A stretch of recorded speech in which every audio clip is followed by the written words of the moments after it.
Huawei CFO Meng Wanzhou is one step closer to extradition after a BC Supreme Court judge gave those proceedings a green light. Now the big question is, how will China respond? Joining us is former counselor at the Canadian Embassy in Beijing, Charles Burton. Thanks for joining us this morning. Good morning, Anne-Marie. Given your experience and your knowledge of the situation, what do you think will happen from here? Well, I think that we will see further retaliation by the Chinese regime over this. The day before the ruling was handed down, the Chinese Foreign Ministry spokesman said that Canada should, as he put it, correct its mistakes and release Ms. Meng to avoid continuous harm to Canada-China relations. So they're pretty much in a position where, to save face, they've got to do something. And my concern is that the target of their retaliation will now be Michael Kovrig and Michael's favor, who have been incarcerated for 530 days without charge. We could see, for example, as we've seen with other foreign nationals who have been accused of espionage in China, Mr. Kovrig and Mr. Favor appearing on the Chinese TV making a false confession, then followed by a half-day secret trial where they would be sentenced for these alleged crimes, and that sentence could well be death.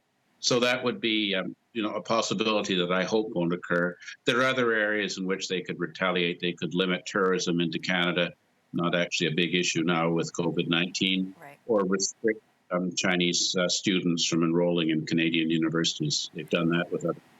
There are also some concerns about possible delay or stopping of medical shipments and medical supplies, PPE, that's going to be needed in the months ahead here in Canada.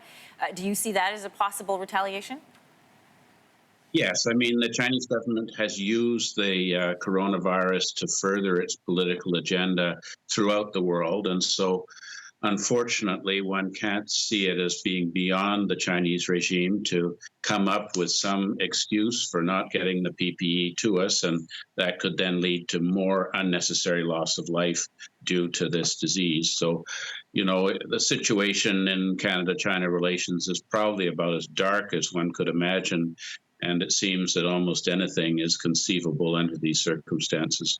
Mixed around all of this ongoing situation, of course, is COVID-19 and the pandemic. A recent Angus Reid poll found that only 14% of Canadians hold a favorable view of China, something that analysts are saying has to do with its handling of the COVID-19 pandemic.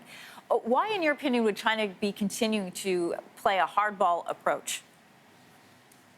Well, I think domestically, of course, aside from 85% of Canadians feeling that the Chinese regime was dissembling on the COVID-19, not reporting the fact of human-to-human transmission to the WHO in a timely fashion, resulting in us not engaging in measures of restricting travel and rigorous contact tracing, which has led to the spread of the disease here in Canada and the unnecessary loss of thousands of lives. But also in China, the Chinese people have a lot of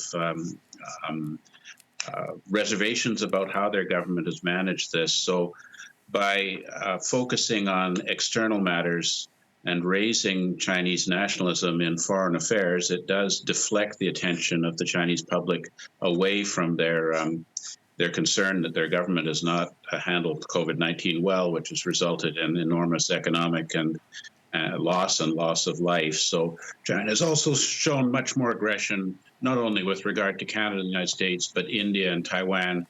And so we could actually see this thing deteriorate into a war, certainly with India, and possibly more aggressive action taken against Taiwan. But that's really about China's factors, not about us. Mr. Burton, we'll have to leave our conversation there. Thanks so much for joining us. Lots to watch for as we head into the next round of court proceedings. Good to speak with you. Thanks for watching. If you like this, be sure to subscribe here. And you can check out more Your Morning videos right here.